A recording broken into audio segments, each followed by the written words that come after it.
ইদানিং একটা কথা শুনে এত হাসি লাগে, এত মজা লাগে। ভারত নাকি তৃতীয় বিশ্বের অর্থনৈতিক দেশে পরিণত হয়ে যাচ্ছে, চীনের পরেই ভারতের জায়গা। কোথায় চীনের অর্থনৈতিক অবস্থা? 20 ট্রিলিয়ন অর্থনীতি, আর ভারতের কোথায় 3.5।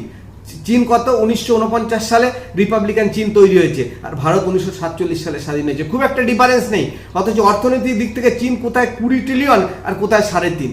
ভারতবর্ষে একটা মাসি ঘুম থেকে উঠছে ভোর 4:30 সময়, 4টের সময় ঘুম থেকে উঠে কোথায় শাক পাতা কচুর লতিপতি এখানে কুড়িয়ে বেড়াচ্ছে, কুড়িয়ে বেরিয়ে সেখানে বাজারে গিয়ে বিক্রি করছে। কত 200-300 টাকা ইনকাম হয়, তাই দিয়ে তার সংসার চালাতে হয়।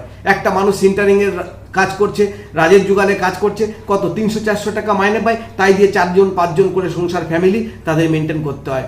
একটা মাসি পরের বাড়িতে কাজ করছে, ভোরবেলা উঠে নিজের রান্না করে তারপরে ছেলে মেয়েকে শরীর খারাপ হলো কি হলো না দেখার সময় নেই, পরের বাড়িতে গিয়ে সারাদিন কাজ করছে।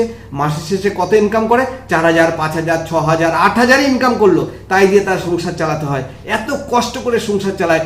তাদের ছেলে মেয়ের শিক্ষার জন্য যেটুকু ন্যূনতম প্রয়োজন, সেই শিক্ষার জন্য একটা ভালো টিউশনি মাস্টার দিতে পারে না। আজকাল সবাই জানে স্কুলে কেমন পড়াশোনা হয়। যদি টিউশনি মাস্টার না দিতে পারে তাহলে তার পড়াশোনা ভালো হয় না, সেই মাস্টারটুকু দেওয়ার ক্ষমতা থাকে না। আর চাঁদে স্যাটেলাইট পাঠাচ্ছে, অগ্নি-5 তৈরি করছে। কোথায়?